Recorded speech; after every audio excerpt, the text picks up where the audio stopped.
నమస్తే, welcome to Eagle Education. UPSC civil service ఎగ్జామినేషన్ని clear చేసి ఐఏఎస్ ఐపీఎస్ అవ్వాలనేది చాలామందికి కళ. మరి ఈ కళ కలగానే ఉండిపోతే ఎలా? మరి ఈ కళను సాకారం చేసుకోవచ్చు అని మనతో చెబుతూ ఉన్నారు తక్షశిల ఐఏఎస్ అకాడమీ మరియు Takshashila institute of public policy managing director Shri BSN Durgaprasad గారు. వారితో మాట్లాడి మరిన్ని వివరాలు తెలుసుకుందాం.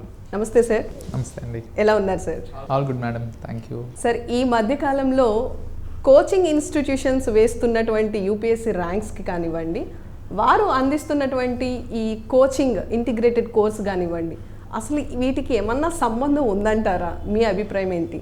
ఇన్స్టిట్యూట్స్ ఎన్ని ర్యాంక్స్ వేసుకుంటున్నాయా, లేకపోతే ఈ పబ్లిసిటీ మీద మనం కమెంట్ చేయడం అనేది కరెక్ట్ కాదు. ఎవరు పబ్లిసిటీ మేనేజ్మెంట్ వాళ్ళు చేసుకుంటారు. బట్ ఈ మధ్యన అవేర్నెస్ పెరిగింది. పేరెంట్స్ అలాగే స్టూడెంట్స్, ఆస్పిరెంట్స్ కొంచెం బాగా అవేర్నెస్ తెచ్చుకొని మంచి మంచి ఇన్స్టిట్యూట్స్ 4-5 సెర్చ్ చేసుకొని దాన్ని బట్టి డెసిషన్ తీసుకుంటున్నారు.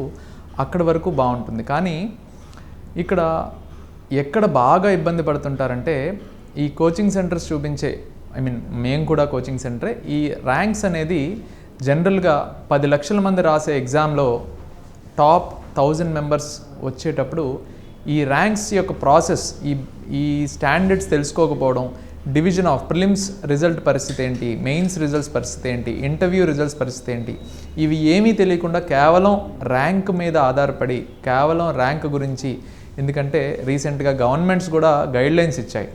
మీరు ర్యాంక్ చెప్పేటప్పుడు ఫలానా ర్యాంకు ఈ ప్రోగ్రామ్ నుంచి వచ్చింది, ఈ ప్రోగ్రామ్ నుంచి వచ్చిందని డిస్క్లోజ్ చేయాలి. ఇవన్నీ కాకుండా కేవలం మెస్మరైజ్ చేసేటప్పుడు పేరెంట్స్ అండ్ స్టూడెంట్స్ ఎక్కడైతే 10th క్లాస్ ఇంటర్మీడియట్ స్థాయి నుంచి పిల్లలు జాయిన్ అవ్వాలి అనుకుంటున్నారో ఆ పిల్లలకి బేసిక్గా ఈ డిఫరెన్సెస్ తెలీదు. ప్యూర్గా నేను ఇంటర్ నుంచి లేకపోతే డిగ్రీ నుంచి సివిల్ సర్వీసెస్ జాయిన్ అవ్వాలనుకుంటున్నాను, నేను ఒక కోచింగ్ సెంటర్లో జాయిన్ అవ్వాలి అనుకొని ప్రోగ్రామ్ యొక్క సిస్టమేటిక్ అప్రోచ్, కోర్స్ ఏంటి, కరికులం ఏంటి, ఇన్ఫ్రాస్ట్రక్చర్ ఏంటి, 3 ఇయర్స్ పాటు 5 ఇయర్స్ పాటు ఈ ప్రోగ్రామ్ ఎలా నడుస్తుంది, ఇవేమీ కాకుండా జస్ట్ యూట్యూబ్ ఆర్ అడ్వర్టైజ్మెంట్స్ చూసి మిస్లీడ్ అవుతూ ఉంటారు. ఇక్కడ ప్రాబ్లం ఎక్కువ ఇబ్బంది పడుతుంటారు. ఎందుకంటే రూరల్ బ్యాక్గ్రౌండ్ నుంచి వచ్చే middle class, lower middle class parents వాళ్ళ పిల్లల్ని 3-5 ఏళ్ళ పాటు చదివించడానికి చాలా తపన పడి ఈ ప్రోగ్రామ్ ఇటు సైడ్ వస్తూ ఉంటారు. ఇక్కడ వాళ్ళకి ఆ బ్యాక్గ్రౌండ్ తెలియదు, ఎలా రీసెర్చ్ చేసుకోవాలో తెలియదు, ఎటువంటి మెథడాలజీ ఆర్ ఈ సెలక్షన్ ప్రాసెస్లో కోచింగ్ సెంటర్ని ఎంచుకునే విధానంలో ఈ ట్రైట్స్ ఎలా చూసుకొని జాయిన్ అవ్వాలనేది తెలియదు. అక్కడ ఈ ప్రాబ్లమ్స్ ఫేస్ అవుతుంటాయి. I don't want to comment ప్యూర్గా ఇలా ర్యాంకులు వేసుకుంటున్నారు, అలా ర్యాంకులు వేసుకుంటున్నారు అనేది నేను చెప్పను. కానీ బట్ ఒక ఎగ్జాంపుల్ చెప్పాలి అనుకుంటే, for example Takshashila IAS Academy మాదొక ఆర్గనైజేషన్. ఈ ఆర్గనైజేషన్లో నాతో పాటు senior bureaucrats, already civil services retire అయ్యి ఆల్రెడీ చేస్తున్న వాళ్ళు చాలామంది ఒక టీం వర్క్గా చేసి సివిల్స్లో ప్రిలిమ్సో, మెయిన్సో, ఇంటర్వ్యూ గైడెన్స్లోనో ఈ ఇంటిగ్రేటెడ్ నుంచో ర్యాంక్స్ అనేది ప్రొడ్యూస్ చేస్తుంటారు. ఓన్లీ ఇంటర్వ్యూస్ చేస్తే ఎక్కువ ర్యాంక్స్ వచ్చాయని గత 4-5 సంవత్సరాల్లో ఆంధ్రప్రదేశ్ అండ్ తెలంగాణలో ఎక్కువ ర్యాంక్స్ తీసుకొచ్చి కూడా మేము చూపించాం. కానీ ఇంటిగ్రేటెడ్కి వచ్చేసరికి కోచింగ్ సెంటర్స్ కూడా దృష్టిలో పెట్టుకొని ప్రతి కోచింగ్ సెంటర్ ఆల్మోస్ట్ మేము సూపర్ అని చెప్పుకునే వాళ్ళు కనీసం ఒక 4-5 ఏళ్ళు అయి ఉంటుంది. ఇన్ని రోజుల్లో కనీసం ఒక్కసారైనా ఒక్క ర్యాంక్ అయినా మనం ప్రొడ్యూస్ చేసామా? ఒక్కళ్ళైనా ఇంటిగ్రేటెడ్ కోచింగ్ నుంచి రిజల్ట్ వచ్చిన వాళ్ళు ఉన్నారు? ఈ ర్యాంక్స్ చూపించకుండా ఓన్లీ సివిల్ సర్వీసెస్ సంబంధించి ప్రిలిమ్స్ క్లియర్ చేసిన అభ్యర్థులు, మెయిన్స్ క్లియర్ చేసిన అభ్యర్థులు ఇంటర్వ్యూ గైడెన్స్కి వచ్చినప్పుడు కేవలం ఇంటర్వ్యూ అంటే 10 లక్షల నుంచి ఆల్రెడీ వాళ్ళు 3,000 దాకా ఫిల్టర్ అయిపోయారు. ఈ 3,000 మందిలో కొంతమంది ఖచ్చితంగా ర్యాంక్స్ వస్తాయి.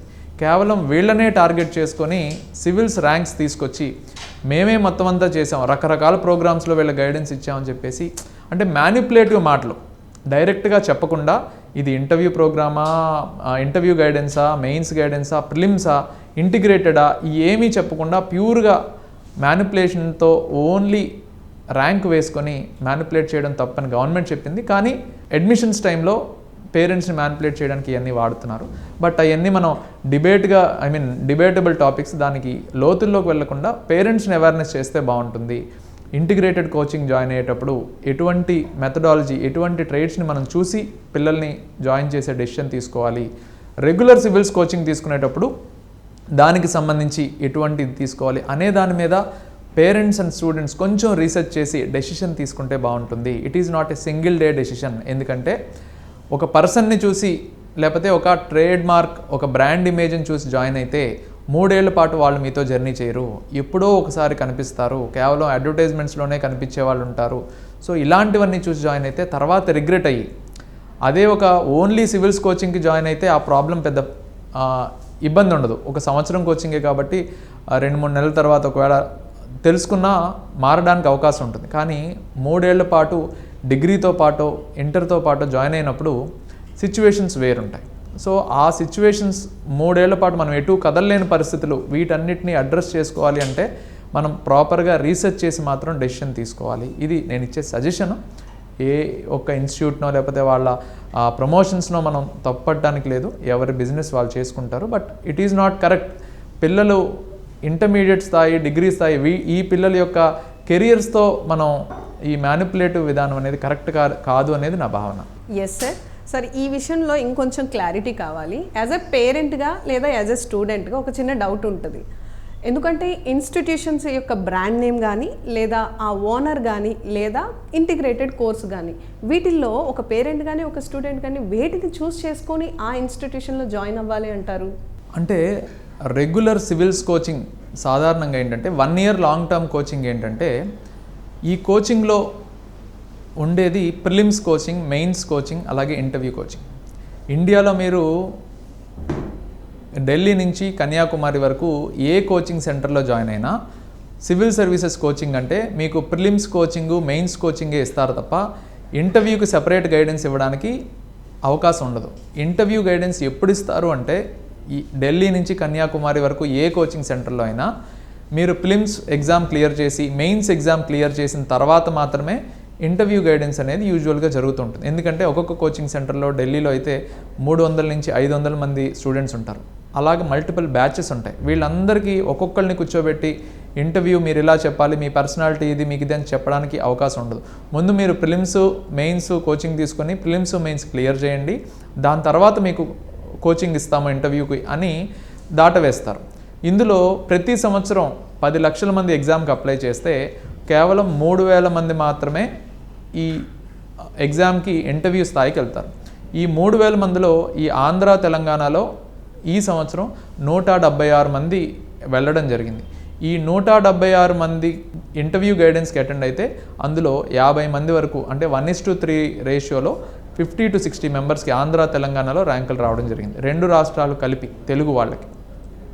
సో ఈ 50 మందిని ప్రాజెక్ట్ చేసే విధానంలో జనరల్గా ఏంటంటే అసలు సివిల్ సర్వీసెస్కి ఈ కాంపిటేటివ్ ఎగ్జామ్లో హయ్యెస్ట్ పొజిషన్ ఉన్న ఈ యూపీఎస్సీ సివిల్ సర్వీస్ ఎగ్జామ్కి సింగిల్ గురు అంటూ ఎవరో ఉండరండి.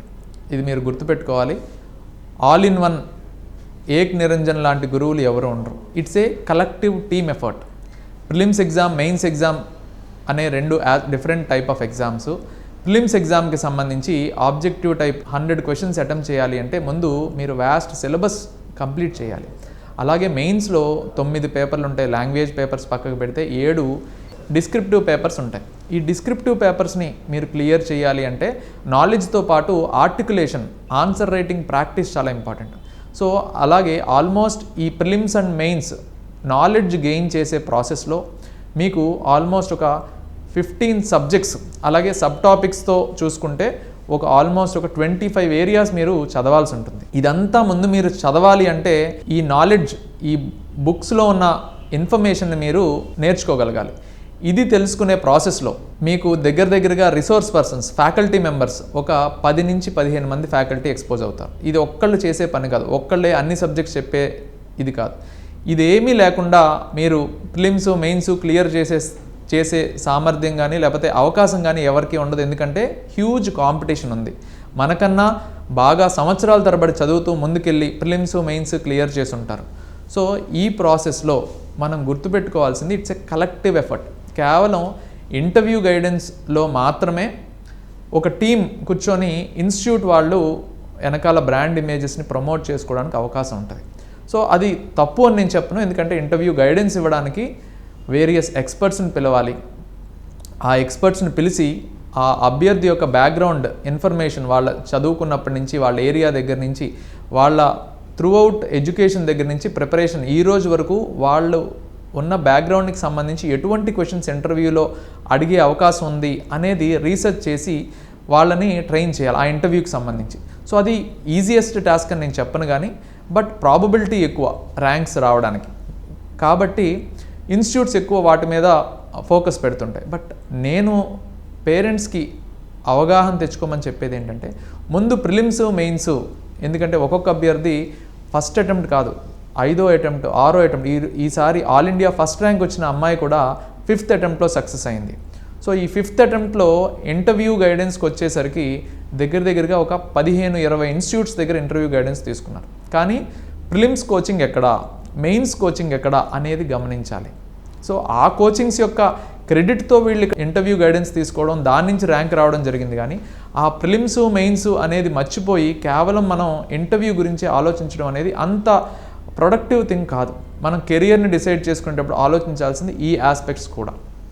సో ఇప్పుడు ప్రిలిమ్స్ అండ్ మెయిన్స్ కోచింగ్ ఎవరు ఎక్కడ తీసుకున్నారు, అక్కడ ఏమి ఉపయోగపడింది, అది కూడా ప్రిలిమ్స్ అండ్ మెయిన్స్ అనేది ఒక ఇన్స్టిట్యూట్ క్రెడిట్ అని నేను చెప్పను. ఆ ప్రిలిమ్స్ అండ్ మెయిన్స్లో ఈ సబ్జెక్ట్స్ 15-20 సబ్జెక్ట్స్ వరకు కవర్ చేసే ప్రాసెస్లో చాలామంది ఫ్యాకల్టీ మెంబర్స్, ఎక్స్పర్టీస్ ఉన్నవాళ్ళు ఈ ట్రైనింగ్ పిల్లలకి గైడ్ చేయడంలో, ఇన్ఫర్మేషన్ షేర్ చేయడం, అలాగే ఎగ్జామ్ టెక్నిక్స్ చెప్పడంలో ఉపయోగపడతారు. ఇదంతా ఒక కలెక్టివ్ ఎఫర్ట్ మాత్రమే. సో ఇది గమనించి ముందుకు వెళ్ళాలి తప్ప స్పెసిఫిక్గా ఓన్లీ ర్యాంక్స్, ఇన్ని ర్యాంక్స్ అని ఒక బోర్డు మీద చూస్తే అది మీరు మిస్లీడ్ అవుతున్నట్టు, మీ పిల్లల్ని మిస్లీడ్ చేసుకుంటున్నట్టు. ఒకసారి గుర్తుపెట్టుకోండి, ఆల్రెడీ సివిల్ సర్వీసెస్లో ఉన్న ఐఏఎస్ ఐపీఎస్ ఆఫీసర్స్ని కానీ, గెజిటెడ్ ఆఫీసర్స్ని కానీ, ఈ కోచింగ్ తీసుకున్న వాళ్ళని కానీ, ఈ ఎక్స్పీరియన్స్ ఉన్న వాళ్ళని కన్సల్ట్ చేయండి. ముందు వాళ్ళని కన్సల్ట్ చేసి మీరు డెసిషన్ తీసుకున్నప్పుడు ఈ ప్రోగ్రామ్ నేను జాయిన్ అవ్వాలంటే ఎటువంటి ఎంక్వైరీ చేయాలి, ఏ ఇన్ఫర్మేషన్ తీసుకొని నేను ఈ ప్రోగ్రాంలో జాయిన్ అవ్వాలి అనేది తెలుసుకొని దాన్ని బట్టి డెసిషన్ తీసుకోండి. కేవలం నా మాట ఇంకొకరి మాట అని కాదు, గ్రూప్ ఆఫ్ ఎక్స్పర్ట్స్, మల్టిపుల్ మనకు తెలిసిన వాళ్ళలో ఐఏఎస్ ఐపీఎస్ ఆఫీసర్లు మనకి తెలియకపోయి ఉండొచ్చు, కానీ ఆల్రెడీ ప్రిపేర్ అయిన వాళ్ళ గురించి వాళ్ళతో టైం స్పెండ్ చేయండి. ఒక ½ an hour 1 hour time spend చేస్తే మీకు వ్యాస్ట్ ఇన్ఫర్మేషన్ తెలుస్తుంది. అలాగే ఆల్రెడీ గెజిటెడ్ లెవెల్లో ఉన్న వాళ్ళు ఈ ఎగ్జామ్ ప్రాసెస్ గురించి ఎప్పుడో ఒకప్పుడు తెలిసే ఉంటుంది. సో వాళ్ళతో కన్సల్ట్ చేయండి, గవర్నమెంట్ సర్వీస్లో ఉన్న వాళ్ళతో కన్సల్ట్ చేయండి. అప్పుడు మాత్రమే ఈ డెసిషన్ తీసుకోండి. కేవలం అడ్వర్టైజ్మెంట్స్ చూస్తే మీరు మిస్లీడ్ అవుతారు. ఓన్లీ 1 ఇయర్ కోచింగ్ జాయిన్ అయ్యేటప్పుడు కొంతవరకు మెచ్యూరిటీ ఉంటుంది కాబట్టి పర్లేదు, కానీ 10th అయిన తర్వాత, ఇంటర్ అయిన తర్వాత మీరు జాయిన్ అయ్యేటప్పుడు ఖచ్చితంగా పేరెంట్స్ మల్టిపుల్ సజెషన్స్ తీసుకొని ఎంక్వైరీ ప్రాపర్గా చేసిన తర్వాత డెసిషన్ తీసుకోమని నేను సబ్మిట్ చేస్తాను. Yes sir. సార్ ఇప్పుడు ఇన్ కేస్ ఒకవేళ బ్రాండెడ్ కానీ లేదా ఓనర్ని కానీ చూసి జాయిన్ అయితే ఆ పిల్లలు కానీ లేదా పేరెంట్స్ కానీ ఎలాంటి ప్రాబ్లమ్స్, ఇబ్బందులు ఫేస్ చేయాల్సి ఉంటుంది అంటారు? పర్టికులర్గా బ్రాండ్, అలాగే ఒక పర్సన్ ఓరియంటెడ్గా లిమిటెడ్ మెంబర్స్ అయితేనే ఈ చూసి జాయిన్ అయ్యే వాళ్ళకి సక్సెస్ రేట్ ఉంటుందండి. అంటే ఫర్ ఎగ్జాంపుల్, నేను పలానా సార్ అక్కడ ఉంటారు కాబట్టి ఆయనే మాకు అందుబాటులో ఉంటారు అని ఆశించి జాయిన్ అవుతారు, యూజువల్గా ఇది జరిగేది. కానీ ఇక్కడ మీరు గమనించాల్సింది ఏంటంటే, జాయిన్ అయ్యేటప్పుడు ఆ ఇన్స్టిట్యూట్ యొక్క కెపాసిటీ ఏంటి, ఎంత స్ట్రెంగ్త్ ఉంటారు, మనకు అందుబాటులో ఎవరున్నారు, ఈ ప్రాసెస్లు తెలియకుండా కేవలం ఒకలే జాయిన్ అయిపోయిన తర్వాత ఏమనిపిస్తుంది అంటే, పలానా సారో పలానా మేడమో అన్ని బ్యాచ్లు చూసుకోవాలండి, అన్ని బ్రాంచ్లు, మాకు 10 బ్రాంచ్లు ఉన్నాయి, 15 బ్రాంచ్లు ఉన్నాయి, లేకపోతే మాకు వేరే కాలేజెస్ ఉన్నాయి, మాకు ఐఐటి ఉంది, నీట్ ఉంది, అన్నీ సారే చూస్తూ ఉంటారు. ఇలాంటి సమాధానాల్లో మనకి ఏమి అడగాలో అర్థం కాదు. జాయిన్ అవ్వకముందు మీకు అందుబాటులోనే ఉంటారు అనే మాటలు చెప్పిన వాళ్ళు మీకుండరు, అలాగే అందుబాటులో ఉండడానికి అవకాశం ఉండదు. మనం అడగడానికి కూడా, సార్ ఇన్ని చూసుకోవాలి కాబట్టి అందరినీ చూసుకోవాలి కదా, నా ఒక్కళ్ళకి ఎందుకు టైం స్పెండ్ చేస్తారు అనే ఒక సమాధానాలు మనల్ని కలిసివేసి ఒక డిసప్పాయింట్కి గురి చేస్తాయి. సో పర్సన్ ఓరియంటెడ్ కాకుండా ప్రాసెస్ ఓరియంటెడ్. ఎందుకంటే ఒక ఇండివిజువల్, ఒక 1 ఇయర్ లాంగ్ టర్మ్ కోర్స్ అంటే పలానా ఎక్స్పర్టో ఫ్యాకల్టీయో వాళ్ళు ఏదో ఒక సబ్జెక్ట్ చెప్తుంటారు, మనకు అందుబాటులో ఉంటారనేది ఒక అర్థం ఉంది. కానీ ఒక 3 ఏళ్ళు 5 ఏళ్ల పాటు నేను ప్రిపరేషన్లో ఉండే కోర్సులో ఎంతవరకు మనకు అందుబాటులో ఉంటారు, ఎన్ని సబ్జెక్ట్స్ మనకి ఇక్కడ ఒకలే చెప్పగలుగుతారు, చెప్పలేరు. కాబట్టి మల్టిపుల్ పర్సన్స్, ఒక ఆర్గనైజేషనల్ స్ట్రక్చర్ అనేది మనం చూసి దాన్ని బట్టి మనం డెసిషన్ తీసుకోవాలి తప్ప కేవలం ఫేమ్. ఎందుకంటే ఈరోజు మీరు చూసే అడ్వర్టైజ్మెంట్స్లో వచ్చేవి పలానా సారో పలానా మేడం అనే వచ్చేవి రేపు మీరు సొంతంగా ప్రిపేర్ అయ్యి ప్రిలిమ్స్ మెయిన్స్ క్లియర్ చేసిన తర్వాత మళ్ళీ వాళ్ళే మీ దగ్గరికి వస్తారు. మీకు మేము ఇంటర్వ్యూ గైడెన్స్ ఇస్తాము, మిమ్మల్ని మేము సివిల్ సర్వీసెస్ రావడానికి ట్రై చేస్తామని వాళ్ళే మీ దగ్గరికి వచ్చి మీకు ఇంటర్వ్యూ గైడెన్స్ ఇవ్వడానికి ముందుకు వస్తారు. సో అవి కాదు, ఒక ఆర్గనైజేషనల్ స్ట్రక్చర్ ఎక్కడుంది, ఒక టీమ్ ఎఫర్ట్ ఎక్కడుంది, గ్రూప్ ఆఫ్ మెంటర్స్ స్ట్రక్చర్ 3 ఏళ్ల పాటు కావాల్సిన డీటెయిల్డ్ కరికులం సిస్టమేటిక్గా ఉందా లేదా, రిసోర్స్ పర్సన్స్ ఉన్నారా లేదా. ఎందుకంటే చాలామంది కన్ఫ్యూజ్ అయ్యేది ఫ్యాకల్టీ మెంబర్స్, ఇక్కడ ఫ్యాకల్టీ బాగుంటుంది అక్కడ ఫ్యాకల్టీ బాగుంటుంది. ఇది సివిల్ సర్వీసెస్ అనే కాంపిటేటివ్ ఎగ్జామ్స్కి సంబంధించి గమనించాల్సింది. ఎక్కడ ఆల్ ఇండియా రెప్యుటేషన్ ఉన్న ఫ్యాకల్టీ ఎక్కడా పర్మనెంట్గా ఉండరు. మీరు చూస్తే ఆ కోచింగ్ సెంటర్లో ఆ ఇన్స్టిట్యూట్ హెడ్ అయిన వాళ్ళు ఇంకా ఒకలో ఇద్దరు ఉంటారు, వాళ్ళు కూడా 1-2 ఇయర్స్లో మళ్ళీ ఎగ్జామ్ క్లియర్ చేస్తే వెళ్ళిపోవడమో లేదా వాళ్ళు వేరే కోచింగ్ సెంటర్ పెట్టుకొని వెళ్ళిపోవడమో ఇలా జరుగుతుంది తప్ప all India fame top faculty అని చెప్పుకొని వీళ్ళు మా ఇన్స్టిట్యూట్లోనే ఉంటారు అని చెప్పడం కష్టం. ఎందుకంటే ఆల్ ఇండియా ఫేమ్ రెప్యుటేషన్ ఉన్న వాళ్ళు అన్ని ఇన్స్టిట్యూట్స్కి తిరిగి టీచ్ చేస్తూ ఉంటారు. సో ఒక ఆర్గనైజేషన్ కరెక్ట్గా ఉంటే మంచి మంచి ఫ్యాకల్టీని తీసుకొచ్చి స్టూడెంట్స్కి కంప్లైంట్స్ లేకుండా డౌట్స్ లేకుండా రెక్టిఫై చేసే విధానంగా టీచింగ్ అలాగే కోచింగ్ మెంటరింగ్తో పాటు ఇప్పించే విధానంలో ఏ ఆర్గనైజేషన్ వర్క్ చేస్తాయి. బట్ ఆ ఆర్గనైజేషన్కి ప్రాపర్ స్ట్రక్చర్ ఉన్నప్పుడు కేవలం సింగిల్ పర్సన్ ఇమేజ్ని పక్కకు పెట్టి ఇవన్నీ ఆలోచిస్తే మీకు ఒక క్లారిటీ వస్తుంది. సార్, ఇప్పుడు ఒక ఇన్స్టిట్యూషన్కి ఎంతమంది స్టూడెంట్స్ ఉండాలి, ఒక ఓనర్ మరి ఇన్ని బ్రాంచెస్ ఉంటాయి, ఇంతమంది స్టూడెంట్స్కి అసలు న్యాయం జరుగుతుందంటారా? ఇది పేరెంట్స్కి వదిలేయాలండి. ఇది మనం స్పెసిఫిక్గా కాదు. ఇప్పుడు for example Takshashila IAS academy కూడా విజయవాడ, వైజాగ్ అలాగే హైదరాబాద్, సో ఒక్కొక్క చోట ఒక్కొక్క కరికులం ఇది చేస్తాం. సో ఫర్ ఎగ్జాంపుల్ నేను నా ఆర్గనైజేషన్ తక్షశిలాకి సంబంధించింది ఎక్కువ విజయవాడలో ఎక్కువ ఫోకస్ చేస్తుంటాను. అలాగే వైజాగ్కి సంబంధించి అక్కడ లిమిటెడ్ టైమ్స్ మాత్రమే నేను వెళ్ళగలను. అలాగే హైదరాబాద్ సంబంధించి అక్కడ సెపరేట్ టీము మెయిన్స్ మీద ఇంటర్వ్యూ గైడెన్స్ మీదే వర్క్ చేస్తారు. అందుకనే మేము ప్యూర్గా ఓన్లీ ఇంటర్వ్యూ గైడెన్స్ రిజల్ట్స్ అని చెప్పేసి స్పెసిఫిక్గా ఫోకస్ చేసి ఇన్ని ర్యాంక్స్ అన్ని ర్యాంక్స్ మేము చేయము. బట్ ప్యూర్గా మేము ఫోకస్ చేసేది ఈ ఇంటర్వ్యూ గైడెన్స్ ర్యాంక్స్ ఇవన్నీ చేసి వదిలేసి వీఆర్ ఇంటూ పిల్లల్ని 5 years పాటు 3 years పాటు ట్రైన్ చేస్తే మనం లాంగ్ టర్మ్ సొసైటీకి చేయొచ్చు. సొసైటీకి మోర్ ఎథికల్గా వర్క్ చేసే క్యాండిడేట్స్ని మనం తయారు చేయొచ్చు. ఒక లాంగ్ టర్మ్ ప్రిపరేషన్ మన దగ్గర పిల్లోడు ఉంటే అనే ఉద్దేశంలో మేము వర్క్ చేయడం జరుగుతుంది. సో దానికి అనుగుణంగా మేము కొలాబరేటివ్ మోడల్స్లో మేము వర్క్ చేస్తున్నాం. కొలాబరేషన్స్లో we have collaborated with Acharya Nagarjuna University, Maris Stella Women's College. So ఈ ప్రెస్టీజియస్ ఇన్స్టిట్యూషన్స్ సపోర్ట్ ఉండటం వల్ల బెనిఫిట్స్ స్టూడెంట్స్కి ఎక్కువగా ఉంటాయి. లైక్ ఫీజు చాలా తక్కువ ఉంటుంది, ఎడ్యుకేషన్ లోన్ వస్తుంది. సో కరికులం ప్రాపర్గా 3 years పాటు డీటెయిల్డ్గా ఉంటుంది. సెమిస్టర్ వైజ్ మీకు ఫస్ట్ రోజు జాయిన్ అయినప్పుడు 6 సెమిస్టర్లో మీకు ఏం టీచ్ చేయబడుతుంది, ఎంత వర్కింగ్ అవర్స్, ఎవ్రీథింగ్ మీకు డిస్క్లోజ్ చేయబడుతుంది. అదే ఇవేమీ లేనప్పుడు ఒక కోచింగ్ సెంటర్ మోడల్లోనే ఉంటే, ఒక కోచింగ్ సెంటర్ జనరల్గా ఏమవుతుందంటే మొత్తం మేమే చెప్తాము, అన్నీ మేమే చూసుకుంటాము, ఇలా మాటలతో మెస్మరైజ్ చేయడమే తప్ప మీకు ప్రాక్టికాలిటీ ఆన్ పేపర్ మీద మీకు ఏదీ కనబడదు. పలానా సార్ మా అన్నీ ఆయనే చూసుకుంటారండి, పలానా మేడం మొత్తం ఆవిడే చూసుకుంటారండి, ఇలా ఈ మ్యానిపులేటివ్ థింగ్సే తప్ప మీకు కరికులం కానీ సిస్టమేటిక్ అప్రోచ్ కానీ ప్రాపర్ 3 yearsకి సంబంధించిన టైం టేబుల్ కానీ ఇవేమీ ఇవ్వలేరు. సో ఇవేమీ ఇవ్వనప్పుడు మీరు అప్పుడు ఆలోచించాల్సి ఉంటుంది. సో మీరు అడిగిన పర్టికులర్ క్వశ్చన్ వచ్చేసి ఓనరే మొత్తం అన్నీ చూసుకున్నట్టయితే ఎంతవరకు న్యాయం, ఇది డిబేటబుల్. పర్టికులర్గా టీచింగ్లో ఉండే ఓనర్స్ ఒక సబ్జెక్ట్ అనేది చెప్పాలి, బట్ అన్ని బ్యాచెస్కి చెప్పడం పాసిబులా కాదా? అదే కోచింగ్లో ఉన్న వాళ్ళు మల్టిపుల్ డొమైన్స్లో ఉండే పరిస్థితి ఏంటి? ఇప్పుడు నేను చార్టర్డ్ అకౌంటెంట్ చెప్తాను, నేను ఐఐటి చెప్తాను, నేను నీట్ చెప్తాను, మా కోచింగ్ అన్నీ ఇస్తాను అన్నప్పుడు ఇది కేవలం ఒక అడ్వర్టైజ్మెంట్ మాత్రమే పేరెంట్స్ గమనించాలి. సో అడ్వర్టైజ్మెంట్ వేరు, ఎండార్స్మెంట్ వేరు, రియాలిటీ వేరు. సో ఇవన్నీ మీరు గమనించి పేరెంట్స్ అర్థం చేసుకొని ముందుకెళ్తే బాగుంటుందని నా సజెషన్. ఎస్ సార్, ఈ మధ్యకాలంలో మార్కెట్లో ఏంటి అంటే మీరు మా ఇన్స్టిట్యూషన్లో జాయిన్ అవ్వండి, ర్యాంక్ పక్కా ఈ రకంగా చెప్తూ ఉన్నారు. Degree plus IAS, degree plus integrated, ఇలా ఇన్ని కోర్సెస్ వచ్చేసినాయి. సార్, ఇన్ కేస్ కనుక ఒకవేళ జాయిన్ అయితే స్టూడెంట్ లైఫ్ అనేది స్పాయిల్ అయ్యేటటువంటి అవకాశం ఉంటుంది, బికాజ్ అక్కడి నుంచి కనుక వాళ్ళకి ప్రాపర్గా అవుట్పుట్ అనేది రాకపోతే. సార్, ఇన్ జనరల్గా ఇన్స్టిట్యూషన్స్ ఏ విధంగా వీళ్ళని పేరెంట్స్ని కానివ్వండి స్టూడెంట్స్ని కానీ మిస్లీడ్ చేసే అవకాశం ఉంటుంది? యాజ్ ఎ పేరెంట్గా, యాజ్ ఎ స్టూడెంట్గా ఎలాంటి జాగ్రత్తలు తీసుకోవాలో తెలియజేయండి సార్. ప్యూర్గా ముందండి గవర్నమెంట్స్ ఒకప్పుడు ఈ civil services preparation of competitive exams గురించి ఇదివరకు అంత అవేర్నెస్ లేదు. కానీ ఈ మధ్య కాలంలో సివిల్ సర్వీసెస్ ప్రిపరేషన్ అనే దాని మీద కూడా కొంచెం బాగా ఫోకస్ పెరిగింది. పిల్లలకి ఈ ఐటీ ఇండస్ట్రీ మీదో లేకపోతే ఎంబీబీఎస్ నీట్కున్న కొన్ని నెగిటివ్ సైడ్స్ చూసుకొని చాలామంది చిన్నప్పటి నుంచి సివిల్ సర్వీసెస్ సైడ్ అవగాహన పెంచుకొని వస్తున్నారు. పేరెంట్స్ ఈ మధ్య కొంత అవగాహనతోనే ఉన్నారండి, బట్ ఇంకొంచెం మనం పెంచాల్సిన అవసరం ఉంది. ఎందుకంటే ప్రతి సంవత్సరం ఇండియాలోనే 1000 పోస్ట్స్ ఆల్ ఇండియా లెవెల్లో సివిల్ సర్వీసెస్ ఎగ్జామ్లో తీస్తున్నారు. కాబట్టి మీరు గమనించాల్సింది గత 10 ఏళ్ళు తీసుకోండి.